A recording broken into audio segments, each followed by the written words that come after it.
आज आपण बघूया समास आणि समासाचे प्रकार. तसे तर समासाचे 4 मुख्य प्रकार आहेत. एक अव्ययीभाव, तत्पुरुष, द्वंद्व, बहिर्व्रीही आणि त्यात त्याचे प्रकार आहेत. तर तत्पुरुषचे झाले कर्मधारय, द्विकी, विभक्ती तत्पुरुष आणि द्वंद्वचे प्रकार आहेत, उपप्रकार आहेत, इतरेतर, वैकल्पिक, समाहार. आपल्याला 10वीसाठी मेनली अव्ययीभाव, कर्मधारय, वैकल्पिक, समाहार, इतरेतर इतके 5 प्रकार शिकायचे आहेत आणि एक द्विगु. तर चला सुरू करूया. सगळ्यात आधी आपण बघूया समास म्हणजे काय. तर समास म्हणजे जेव्हा 2 किंवा अधिक शब्दांमधील परस्पर संबंध दाखवणारे शब्द यांचा लोप होऊन त्यांचा एक जोड शब्द तयार होतो, तेव्हा त्या शब्दांच्या एकीकरणाला समास असे म्हणतात. उदाहरणार्थ देवाची पूजा. तर देवाची पूजाचं जेव्हा आपण समास करतो तेव्हा त्याचा होतो देवपूजा. ठीक आहे, तेव्हा त्याचा होतो देवपूजा आणि तेव्हा त्याच्यातला जो ची शब्द आहे त्याचा लोप होतो, तर याला आपण म्हणतो समास. अजून एक एक्झाम्पल बघायचं झालं तर पुरण घालून केलेली पोळी. पुरण घालून केलेली पोळी म्हणजे पुरणपोळी. या त्यांच्यातला संबंध दाखवणाऱ्या शब्दांचा लोप झाला आणि त्याची तयार झाली पुरणपोळी. आता हे झालं आपला समास. समासामध्ये 4 गोष्टी असतात, त्या आपण समजून घेऊया. एक तर सामासिक शब्द, दुसरं असं समासातील पदे, विग्रह आणि समासाचे प्रकार. सगळ्यात पहिले सामासिक शब्द.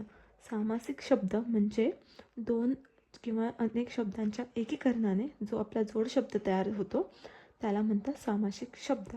उदाहरणार्थ आत्ता आपण बघितलं, आपला शब्द तयार झाला होता देवपूजा किंवा पुरणपोळी. तर हा काय झाला, हा झाला आपला सामासिक शब्द. आणि समासातले पदे कशाला म्हणतात, तर जे 2 शब्द मिळून जोड शब्द तयार होतो त्याला म्हणतात समासातली पदे. उदाहरणार्थ देवाची पूजा, ह्या 2 शब्दांचा मिळून आपला समास झाला होता देवपूजा. तर देव हा एक पहिलं पद आणि पूजा हे झालं आपलं दुसरं पद, असं मिळून आपला समासिक शब्द तयार झाला होता देवपूजा. तर यातलं पहिलं पद जे आहे ते देव आणि दुसरं पद जे पूजा, तर याला म्हणतात समासातली पदे. आता विग्रह कशाला म्हणतात, तर सामासिक शब्दाची जेव्हा आपण फोड करतो तेव्हा त्याला म्हणतात विग्रह. देवपूजाचं जर आपण फोड केली तर त्याचं काय होईल, त्याचं होईल देवाची पूजा. त्याचं काय होईल, देवाची पूजा. हा झाला आपला विग्रह. अजून एक उदाहरण बघायचं झालं तर नवरात्र. नवरात्र म्हणजे काय, तर 9 रात्रींचा समूह. तर हा जो 9 रात्रींचा समूह, हे नवरात्रीची आपण फोड केली तर हा झाला आपला विग्रह. आता आपण मगाशी बघितल्याप्रमाणे समासाचे 4 मुख्य प्रकार आहे. अव्ययीभाव, तत्पुरुष, द्वंद्व, बहुव्रीही. आणि त्याचे तत्पुरुषमध्ये 3 उपप्रकार आहेत. ते आहेत कर्मधारय, द्विगु, विभक्ती तत्पुरुष. आणि द्वंद्वमध्ये आहे इतरेतर, वैकल्पिक, समाचार. चला तर मग आपण एक एक करून समास बघूया. सगळ्यात आधी आहे आपला अव्ययीभाव समास. अव्ययीभाव समास म्हणजे काय, तर त्यात पहिले पद प्रमुख असते व बहुधा अव्यय असते आणि ज्या सामासिक शब्दांचा वापर हा क्रियाविशेषणासारखा केला जातो. आपल्याला इथे 2 गोष्टी महत्त्वाच्या लक्षात ठेवायच्या आहे. अव्ययीभाव समास जर म्हटला तर त्याची सुरुवात नावातच दिलेली आहे, त्याची सुरुवात अव्ययाने होते. तर हे अव्यय कुठले असतात, तर हे अव्यय असतात आ, यथा, प्रति, हर, बे, दर, गैर, बिन असे हे जे अव्यय असते तर याने त्या शब्दाची सुरुवात होते, तो असतो अव्ययीभाव समास. आणि दुसरं आपल्याला लक्षात ठेवायचं आहे ते की जो अव्ययीभाव समास असतो त्या शब्दाचा वापर क्रियाविशेषणासारखा होतो. तर हे झालं आपलं अव्यय शब्दाबद्दल. आता आमरण, याची सुरुवात कशाने झाली, अव्ययाने झाली, आने झाली, त्यामुळे हा आपला अव्ययीभाव समास. आणि याची जर आपल्याला फोड करायची झाली, आमरण म्हणजे मरणापर्यंत. तसाच आजन्म, आजन्मामध्ये आ झाला आपला अव्यय, त्यामुळे हा पण झाला आपला अव्ययीभाव समास. प्रतिक्षणी, प्रति आले. अजून एक लक्षात ठेवायचं आहे, घरोघरी किंवा क्षणोक्षणी असे जर आपल्याला शब्द दिसले तर तो देखील होईल आपला अव्ययीभाव समास. घरोघरी म्हणजे प्रत्येक घरी. गैर. तर हे झालं आपलं अव्ययीभाव समासाबद्दल. अजून एक्झाम्पल आपण अव्ययीभावाचे बघितले तर यथाक्रम, आजन्म, रात्रंदिवस, बिनधास्त, जागोजागी. जसं मघाशी सांगितलं क्षणोक्षणी, घरोघरी, जागोजागी असे शब्द असेल तर तोही आपला अव्ययीभाव समास होतो. घरोघरी, क्षणोक्षणी, दररोज, गल्लोगल्ली, पदोपदी, दारोदार, रास्तोरास्ती, पावलोपावली. तर हे झालं आपला अव्ययीभाव समास. यात दोन कुठल्या गोष्टी लक्षात ठेवायच्या तर याची सुरुवात होते अव्ययाने आणि याचा वापर केला जातो क्रियाविशेषणासारखा.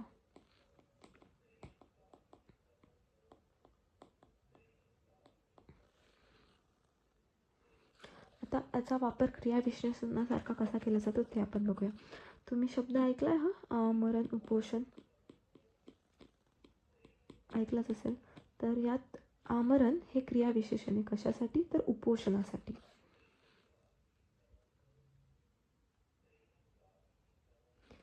पुढचा आपला समास आहे तत्पुरुष समास. तत्पुरुष समासामध्ये दुसरे पद महत्त्वाचे असते. एवढी गोष्ट आपल्याला लक्षात ठेवायची. जर आपण आता 10वीच्या दृष्टीने बघितलं तर तत्पुरुष समासामधील कर्मधारय समास हा आपल्याला सिलेबसच्या दृष्टीने महत्त्वाचा आहे. त्यामुळे आपण बघूया कर्मधारय समास. कर्मधारय समासमध्ये दोन्ही पदे एकाच विभक्तीत असतात आणि ते प्रथमा विभक्तीत असतात. तसेच पहिलं पद विशेषण असते किंवा दुसरे पद विशेषण असते किंवा दोन्हीही पदे विशेषण असू शकतात. उदाहरणार्थ बघूया नरसिंह. नरसिंह म्हणजे सिंहासारखा नर. इथे सिंह हे विशेषण झालं नरासाठी. नंतर आपण बघूया पुरुषोत्तम. उत्तम असा पुरुष म्हणजे पुरुषोत्तम. इथे उत्तम झालं पुरुषसाठी विशेषण. कमलनयन, कमलासारखे नयन, इथे पहिला शब्द विशेषण झालं. घनश्याम, घनश्याम म्हणजे घनासारखा श्याम, घनासारखा काळा. इथे आपला जो घन आहे ते विशेषण झालं आहे. श्याम सुंदर, इथे श्याम आणि सुंदर हे दोन्ही विशेषण आहेत. नीलकमल, कमळासारखा निळा.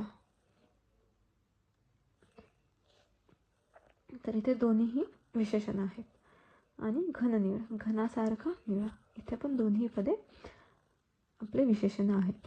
तर कर्मधारयामध्ये आपल्याला दोन गोष्टी लक्षात ठेवायच्या. एक म्हणजे दोन्ही पण पदे प्रथमा विभक्तीत असतात आणि कुठलाही एक पद किंवा दोन्ही पदे विशेषण असू शकतात. हे झाला आपला कर्मधारय समास. पुढचा आहे द्विगु समास. द्विगु समास हा कर्मधारयाचा उपप्रकार आहे आणि यात पहिले पद संख्या विशेषण असते. आता इथे पहिले पद संख्या विशेषण असते म्हणजे काय तर बघूया. त्रिभुवन म्हणजे 3 भुवनांचा समूह. इथे आपला जो पहिला शब्द आहे त्रि हा संख्या विशेषण दर्शवतो 3. आणि द्विगु समासामध्ये समुच्चयाचा बोध होतो, संग्रहाचा किंवा एखादा ग्रुपचा बोध होतो. म्हणून हा जिथे तुम्हाला समुच्चय दिसेल त्याला आपण म्हणणार द्विगु समास. पंचवटी म्हणजे 5 वटींचा समूह. पंचधातू 5 धातू. दशदिशा 10 दिशा. तर अशा प्रकारे द्विगु समास. द्विगु समासमध्ये सिंपल गोष्ट, सोपी गोष्ट लक्षात जी ठेवायची तर तिथे असणारे तुमचा संख्या दर्शवली जाणार आहे. हे लक्षात ठेवलं तर तुम्हाला द्विगु समास लगेच कळेल. त्यामुळे कुठेही संख्या आली तर तो होईल आपला द्विगु समास. पुढचा समास आहे विभक्ती तत्पुरुष समास. विभक्ती तत्पुरुष समासमध्ये कोणत्या तरी विभक्तीचा अर्थ व्यक्त करणाऱ्या शब्दयोगी अव्ययाचा लोप करून दोन्ही पदे जोडली जातात आणि जे विभक्ती प्रत्यय असतात त्याचा चा, ची, चे, ला, स, ते असे जे विभक्ती प्रत्यय असतात ते गाळले जातात. उदाहरण बघूया. राजवाडा म्हणजे काय, राजाचा वाडा. इथे चा हा शब्द गाळला गेला. सेनापती म्हणजे सेनेचा पती. इथे ता गाळला गेला. देशसेवा, देशाची सेवा. तर इथे ची गाळला गेला. आणि तंत्रज्ञान, तंत्राचे ज्ञान.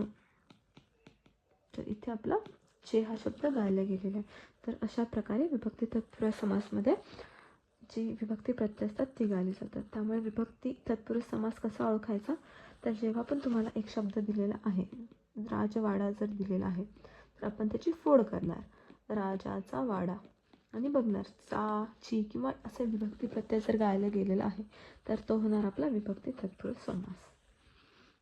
पुढे आपण बघूया द्वंद्व समास. द्वंद्व समास काय म्हणतो, तर द्वंद्व समास म्हणतो ज्या समासात दोन्ही पदे अर्थाच्या दृष्टीने समान दर्जाची असतात. इथे हे लक्षात ठेवायचे की दोन्ही पदे अर्थाच्या दृष्टीने समान असतात. तर आपल्याकडे झालं इथे जे दोन्ही पदे असतात, आता तुमच्याकडे आहे राम लक्ष्मण, तर राम लक्ष्मण दोन्हींना पण सेम वजन दिलेलं आहे. बरे वाईट, पशु पक्षी, मागे पुढे, तर तुमचे दोन्ही पण जे शब्द किंवा दोन्ही पण जे पद आहेत त्यांना समान वजन असणार आहे, समान दर्जा असणार आहे. द्वंद्व समासामध्ये काही प्रकार आहेत ते आपण बघूया. पहिला प्रकार आहे समाहार द्वंद्व समास. समाहार द्वंद्व समासमध्ये विग्रह करताना त्यातील पदांच्या अर्थाशिवाय त्याच जातीच्या इतर पदार्थांचा समावेश होतो. अर्थ काय, तर चहा पाणी. आता आपण आपल्या घरी जर पाहुणे आले असेल तर त्यांना विचारतो चहा पाणी घेणार का, तर आपण त्यांना फक्त विचारतो की तुम्ही फक्त चहा घेणार की पाणी घेणार, तर नाही, तर त्याचा अर्थ असा असतो तुम्ही चहा, पाणी, पोहे किंवा कॉफी असं काही घेणार का. म्हणजे इथे म्हणण्याचा अर्थ काय की तुम्ही चहा, पाणी किंवा कुठलेही फराळाचे पदार्थ, चहा, पाणी वगैरे घेणार का. तर जेव्हा समाहार द्वंद्व समासाचा विग्रह होतो तेव्हा आपण वगैरे हा शब्द ॲड करतो. म्हणजे जर पान सुपारी हा शब्द आहे, पान सुपारीचा जर विग्रह केला तर आपण त्याला लिहिणार काय, पान, सुपारी वगैरे. विचार, फूस वगैरे, अन्न, वस्त्र वगैरे. तर समाहार मध्ये तुम्हाला काय लक्षात ठेवायचं आहे की दोन्ही जे शब्द आहेत ते इक्वल दर्जाचे असतील आणि त्यांचा जेव्हा आपण विग्रह करू तेव्हा त्याला आपण वगैरे हा शब्द ॲड करणार आहोत. पुढचा प्रकार आहे द्वंद्व समासाचा इतरेतर द्वंद्व समास. इतरेतर द्वंद्व समासमध्ये विग्रह करताना व याचा वापर होतो. ताट, वाटी म्हणजे ताट व वाटी. स्त्री व पुरुष, डोंगर व दऱ्या, भाऊ व बहीण.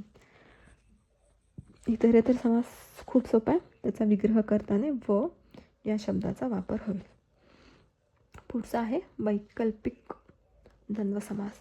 इथे काय असतं, वैकल्पिक द्वंद्व समासमध्ये विग्रह करताना किंवा अथवा वा, म्हणजे इथे हे किंवा ते, हे किंवा ते अशी, हे किंवा ते अशी कंडिशन तयार होते. आता बघूया आपण योग्य. इथे काय म्हणतोय आपण, योग्य किंवा अयोग्य. याची जेव्हा फोड करणार आपण योग्य अयोग्यची तेव्हा आपण काय म्हणणार, योग्य किंवा अयोग्य. 3 किंवा 4, लहान किंवा मोठा, आज उद्या, आज किंवा उद्या. तर जेव्हा पण आपण वैकल्पिक द्वंद्व समासाचा फोड करतो तेव्हा किंवा अथवा वा असा शब्दांचा वापर करतो फोड करताना. तर वैकल्पिक समासामध्ये एवढंच लक्षात ठेवायचं की जेव्हा आपण त्याचा फोड करणार तेव्हा किंवा अथवा वा अशा शब्दांचा वापर करणं त्याला जोडण्यासाठी. आता आपण पुढचे जे पण इथे काही शब्द दिलेले आपण त्यांचे विग्रह करायचा प्रयत्न करूया. तर पहिला आहे पान, सुपारी वगैरे. हा झाला तुमचा समाहार द्वंद्व समास. कमी किंवा जास्त, कमी जास्त म्हणजे कमी किंवा जास्त, हा कुठला झाला, वैकल्पिक द्वंद्व समास. डोंगर दऱ्या हा आहे डोंगर किंवा दऱ्या, हा झाला इतरेतर द्वंद्व समास. चौघडी, चार घडीचा समूह.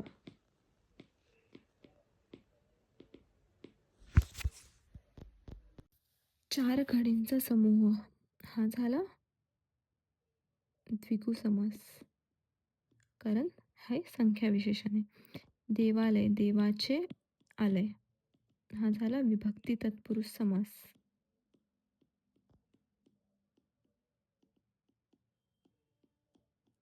पुढचा आहे अर्धचंद्र.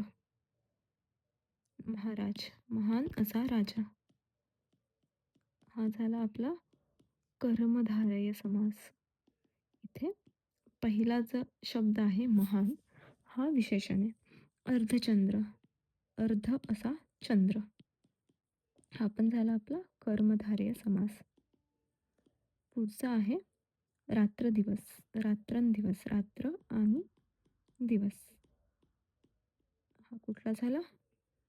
रात्र आणि दिवस.